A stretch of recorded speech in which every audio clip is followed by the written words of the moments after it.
নিজেদের গোয়ার্তুমি আর ভারত প্রীতির জন্য বরাবরই বেশ সমালোচিত আন্তর্জাতিক ক্রিকেট কাউন্সিল আইসিসি, আর সেই ধারা বজায় রাখতেই যেন আবারও তারা নাটকীয়তা দেখালো গোটা ক্রিকেট বিশ্বকে। কোনো ব্যাখ্যা ছাড়াই নিরাপত্তা ইস্যু থাকা সত্ত্বেও ভারতের মাটিতে বাংলাদেশ খেলতে বাধ্য বলে মন্তব্য করায় বিশ্বকাপ থেকে সরে দাঁড়িয়েছে বাংলাদেশ, আর তাতে তড়িঘড়ি করে বাংলাদেশের বদলে স্কটল্যান্ডকে বিশ্বকাপে জায়গা দিয়ে দেয় আইসিসি। আর তাদের এই সিদ্ধান্তে বেশ ক্ষুব্ধ হয়েছে পাকিস্তান। বাংলাদেশের পক্ষে দাঁড়িয়ে এবার আইসিসিকে উচিত শিক্ষা দিতে এবার বিশ্বকাপে বয়কট করতে যাচ্ছে তারা। আর তেমনটি ঘটলে আইসিসি এবার এক এমন সিদ্ধান্ত নেয়ার পরিকল্পনা করেছে যা আসলে তারা ছাড়া কেউই ভাবেনি।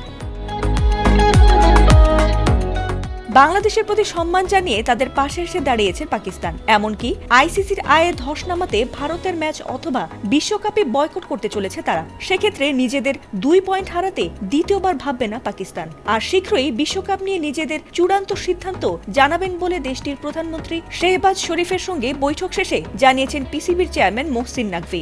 যদিও আগামী 15 ফেব্রুয়ারি কলম্বোতে ভারতের মুখোমুখি হওয়ার কথা রয়েছে তাদের, তবে বিশ্বকাপ থেকে সরে দাঁড়ালে এবার কাঁটা দিয়ে কাঁটা তোলার পরিকল্পনা করে রেখেছে আইসিসি।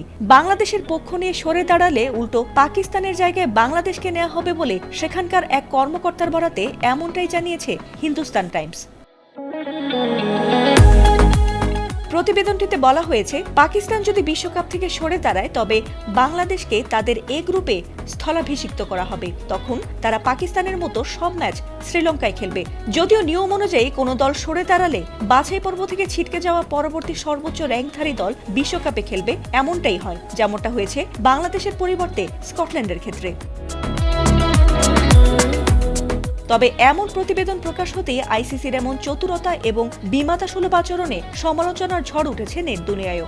এমনকি বাংলাদেশি গণমাধ্যম কর্মীদের বিশ্বকাপের সংবাদ কাভারে আইসিসি নিষেধাজ্ঞাকে অযৌক্তিক এবং অপমানজনক বলে মনে করছেন অনেকেই। তবে আইসিসির বাংলাদেশকে আবারও বিশ্বকাপে সুযোগ দিতে চাওয়ার এমন হাস্যকর আর নাটকীয় কৌশলে পাকিস্তান কি সিদ্ধান্ত নেবে সেদিকেই যেন এখন নজর সবার।